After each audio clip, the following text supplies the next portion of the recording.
To all my new friends, old friends, Instagram friends, hey y'all. Y'all know we start this off with Matthew 19:26. Humanly speaking, it is impossible, but with God, all things are possible. So we're going to just jump right into it. Today, we are talking about the 4 stages of hair growth, what they are, when they occur, what you need to do during these stages, and why they might disprove your theory and your hair won't grow past a certain length, or thinking your hair growth is just stagnant and it's only staying at your shoulders. So, like I said, y'all, it's 4 stages. The first stage is called anagen. This is your active growth stage.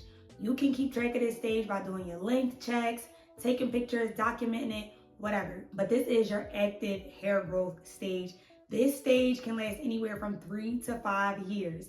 Now, keep in mind, y'all, every strand of hair on your head is not always in the same stage. Your hair has a life cycle.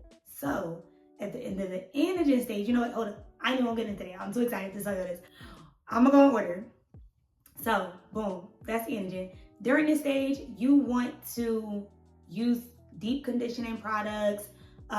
You want to try to make sure that you are taking care of the shafts of your hair, the hair that is actively growing out of your scalp. You want to concentrate on that because it's growing. So, you want to nurture it, right? Cool.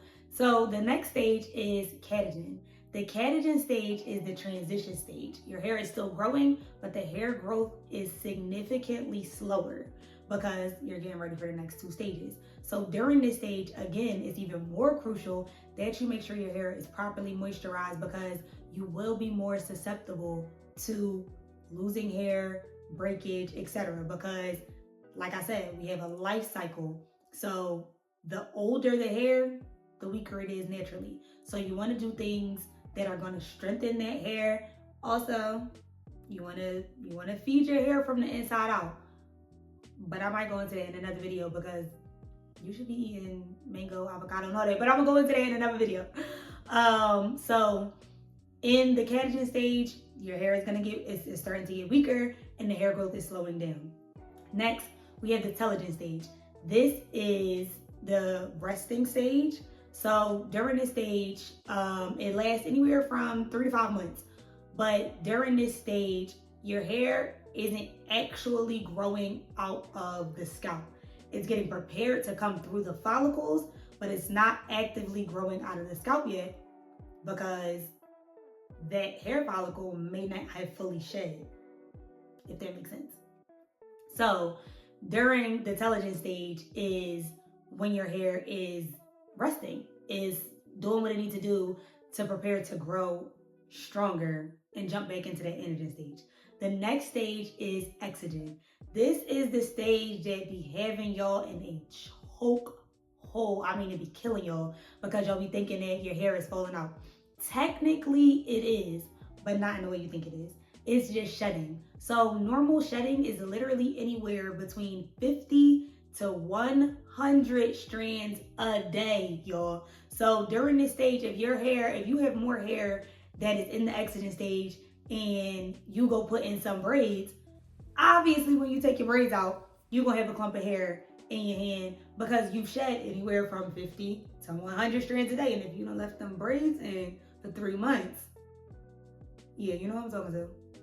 But so the exogen stage is literally getting you prepared to grow stronger, healthy hair again. So during this stage, you want to really focus on your scalp and scalp care. You want to make sure you are properly detoxifying your scalp. You want to use things such as scalp massagers and stuff like that to make sure you're stimulating the follicles for healthier hair growth. I'm not going to say expedite it faster because everybody is different and I don't need nobody eating me up in the comments.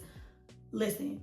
So during this stage, you want to do things that are going to stimulate the hair follicles to prepare for the anagen stage to start over. So you want to make sure you are using clarifying shampoos, but also making sure you're adding proper moisture back to the scalp. It's like washing your face and not putting on moisturizer. Yeah. That's what it's like, doing what you need to do in this stage to cleanse your scalp, but not replenishing it and rehydrating it. So keep that in mind, y'all, during like when you are buying your hair products, when you're trying to do steam treatments, when you're doing hot oil treatments, deep conditioners, etc. Because one, you might be using the wrong products for the wrong time, and more importantly, you might be using the wrong products for your hair, because just because you now understand the science behind it and that we have, those different growth cycles, your hair is still different from the next person's hair. So you want to make sure that you are keeping track of where your hair is. And if you're shedding, it's like, okay, cool, I'm in the exodus stage, and I know this is what I should be doing in that stage to maximize healthy hair growth, y'all. We're not talking about length retention and if your hair is bra strap length, waist length, none of that. We're not talking about that. We're just talking about healthy hair growth for these different cycles, because like I said, you could be doing all the right things at all the wrong times. So let me know in the comments if you want to learn more about what products you should be using at different times. Again, broad, because everybody's hair is different. But baby, I'm telling you, once you get this down pat, every single stage of hair growth is going to eat down. It's going to eat down. And when you get to that anagen stage, when it's growing, it's going to be very demure. So make sure y'all subscribe so we can have more educational conversations, and I can tell y'all what's gonna eat down for your healthy hair growth journey.